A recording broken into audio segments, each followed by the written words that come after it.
डुमरी से नवनिर्वाचित विधायक जयराम महतो ने सरकार की कार्यशैली पर नाराज दिखे।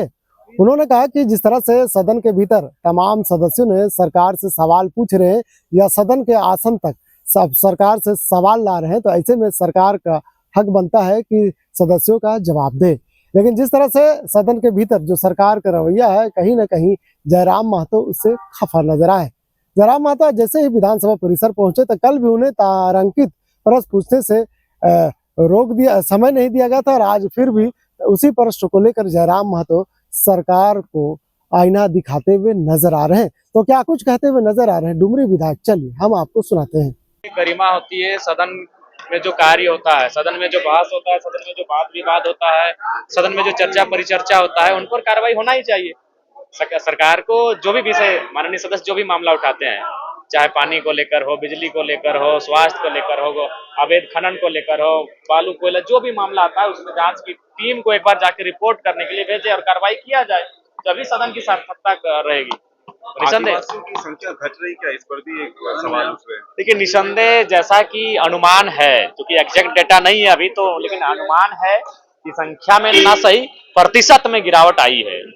और निसंदेह जो प्रतिशत में जो गिरावट आ रही है वो चिंता का विषय है इस राज्य के लिए, आदिवासी अस्मिता के लिए, आदिवासी पहचान के लिए। परिसीमन होना चाहिए कि नहीं, परिसीमन होना चाहिए। देखिए, जनसंख्या के जो चूंकि 1971 का परिसीमन से ही चल रहा है लोकसभा और विधानसभा, मेरे हिसाब से परिसीमन होना चाहिए। और परिसीमन से पहले एक बार जो लोग जनगणना की बात कर रहे हैं, जातीय जनगणना, वो उसका निष्कर्ष सामने आना चाहिए। चमरा लिंडा कल क्या है कि आदिवासियों की सीट घट सकती है परिसीमन में, लगता है बड़ी दिक्कत होगी।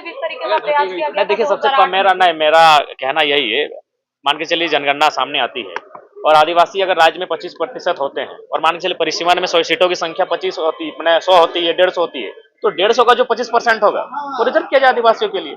एससी की आबादी अगर 10% है, 12% है, तो 150 का जो 10 और 12% होगा उनके लिए रिजर्व किया जाए।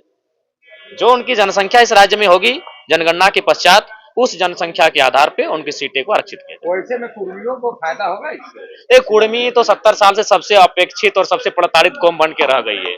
शहादत की सबसे लंबी लिस्ट कुर्मियों की और संघर्ष की सबसे लंबी लिस्ट कुर्मियों की, और जब बात आई है इस राज्य में हक अधिकार की तो अशून्य है।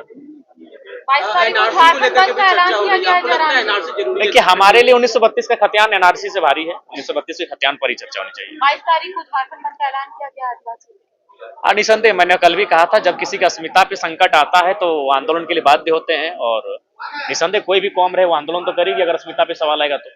धन्यवाद, शुक्रिया।